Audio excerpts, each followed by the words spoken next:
രാജ്യത്ത് വിമാന ടിക്കറ്റ് നിരക്ക് ഉയരും. ഇൻഡിഗോയ്ക്ക് പിന്നാലെ എയർ ഇന്ത്യയും സർചാർജ് വർദ്ധിപ്പിച്ചു. പുതിയ നിരക്ക് നാളെ മുതൽ പ്രാബല്യത്തിൽ വരും. അതേസമയം രാജ്യത്ത് ഇന്ധനക്ഷാമമില്ലെന്ന് കേന്ദ്ര സർക്കാർ ആവർത്തിച്ചു.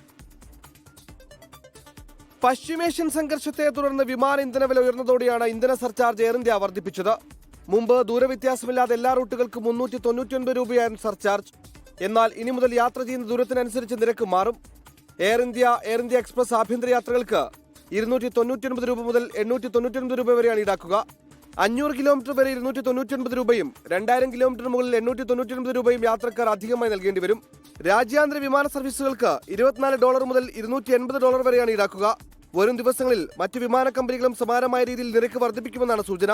അതേസമയം രാജ്യത്ത് ആവശ്യമായ പെട്രോൾ, ഡീസൽ, LPG എന്നിവ ലഭ്യമാണെന്ന് കേന്ദ്രം ആവർത്തിച്ചു. അതിനിടെ പൈലറ്റുമാരുടെ ജോലി സമയത്തുള്ള നിബന്ധനകളിൽ DGCA താൽക്കാലിക ഇളവ് നൽകി. സർവീസുകളെ പ്രതികൂലമായി ബാധിക്കാതിരിക്കാനാണ് തീരുമാനമെന്ന് വ്യോമയാന മന്ത്രാലയം അറിയിച്ചു. 24 ഡൽഹി.